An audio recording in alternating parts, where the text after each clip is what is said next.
ஆங்கிலேய ஆட்சியிலிருந்து பாரதம் விடுதலை பெற்றாலும் அவர்களால் தொடுக்கப்பட்ட கலாச்சார போரில் விழுந்து பாரதம் அடிமைப்பட்டு கிடக்கிறது என்பதை யாராலும் மறுக்க முடியாது.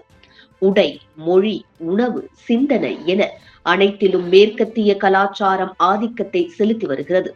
இந்த மண்ணுக்கே உரித்தான கலாச்சாரத்தின் மீது தாழ்வு மனப்பான்மையை இந்தியர்கள் கொண்டிருப்பதால் ஏற்பட்ட விளைவுதான் அது என்பதை யாராலும் மறுக்க முடியாது. கிறிஸ்தவர்களால் கொண்டாடப்படும் புத்தாண்டை உலகமே கொண்டாடி வருகிறது. அதில் இந்தியர்களாகிய நாமும் வெகு விமர்சையாக கொண்டாடி வருகிறோம். ஆனால் நமது புத்தாண்டான சித்திரை 1ஆம் தேதியை விட ஆங்கில புத்தாண்டுக்கு நாம் கொடுக்கும் முக்கியத்துவம் அதிகமாக இருப்பது வேதனையின் உச்சம். இந்த நிலையில் அகில இந்திய முஸ்லிம் ஜமாத்தின் தேசிய தலைவர் மௌலானா முஃப்தி ஷாபுதீன் ரஸ்வி பரேல்வி முஸ்லிம்கள் கிறித்துவ பண்டிகையான இந்த புத்தாண்டை கொண்டாடக்கூடாது என்று அறிவுரை வழங்கி இருப்பது கவனத்தை ஈர்த்திருக்கிறது.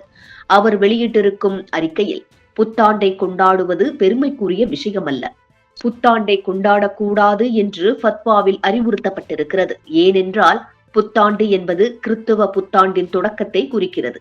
அதாவது ஆங்கில ஆண்டாகும். இஸ்லாமியர்கள் மற்ற மத நடைமுறைகளையும் கொண்டாடுவது கண்டிப்பாக தடை செய்யப்பட்டிருக்கிறது. இத்தகைய கொண்டாட்டங்கள் இஸ்லாமிய விழுமியங்களை பாதிப்புக்கு உள்ளாக்குகிறது. இந்த பாவச் செயல்களில் இருந்து முஸ்லிம் இளைஞர்கள் விலகி இருத்தல் வேண்டும். முஸ்லிம்கள் புத்தாண்டு விருந்துகளில் கலந்து கொள்வது இஸ்லாமிய போதனைகளுக்கு முரணானது. ஷரியா சட்டத்தின் கீழ் இதுபோன்று செய்வோர் குற்றவாளிகளாக கருதப்படுவார்கள்.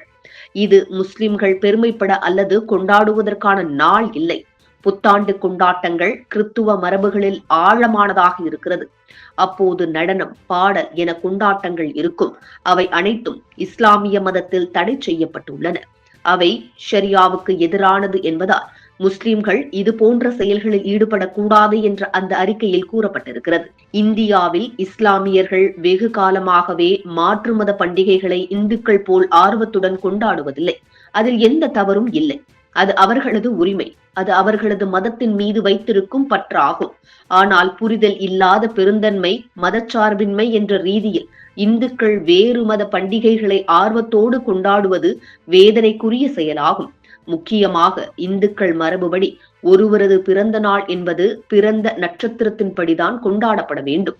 நம் முன்னோர்களது பிறந்த நாளை அப்படித்தான் கொண்டாடுகிறோம். உதாரணத்திற்கு ஆண்டாள் பிறந்த தினத்தை ஆடிப்பூரம் அன்று கொண்டாடுகிறோம். சதய நட்சத்திரத்தில் பிறந்த ராஜராஜ சோழனுக்கு சதய விழா எடுக்கின்றோம். ஆனால் இவற்றையெல்லாம் மறந்துவிட்டு தற்போது ஆங்கில மாதப்படி பிறந்த நாளை கொண்டாடி வருகின்றோம். அதே போல்தான் ஆங்கில புத்தாண்டும் இது எந்த விதத்திலும் நமது கலாச்சாரத்தோடு தொடர்பில் இல்லாத பண்டிகை. ஆனால் இங்கு வேதனைக்குரிய விஷயம் என்னவென்றால், தமிழகத்தில் இருக்கும் பெரும்பாலான முக்கிய கோயில்களில் ஆங்கில புத்தாண்டு அன்று சிறப்பு பூஜைகள் நடைபெறுவது சமீப காலமாக வழக்கமாகி வருவதுதான். இதனை விட்டொழிந்து இந்துக்கள் மத்தியில் ஒரு விழிப்புணர்வு எழுச்சி ஏற்பட்டு நம்முடைய வேர்கள் எவை என்பதை அறிந்து நடப்பது நல்லது என இந்து மத ஆர்வலர்கள் கருத்து கூறி வருகின்றனர். இதுபோன்று முக்கிய நிகழ்வுகள், அரசியல் தகவல்களை ஆழமாகவும் மாறுபட்ட கோணத்திலும் அறிந்து கொள்ள மறக்காமல் உங்கள் IND தமிழ் 24x7 பக்கத்தை பின்பற்றிக் கொள்ளவும். உங்கள் ஒவ்வொரு ஆதரவும் இதுபோன்று பல நிகழ்வுகளின் பின்னணியை அறிய உதவும்.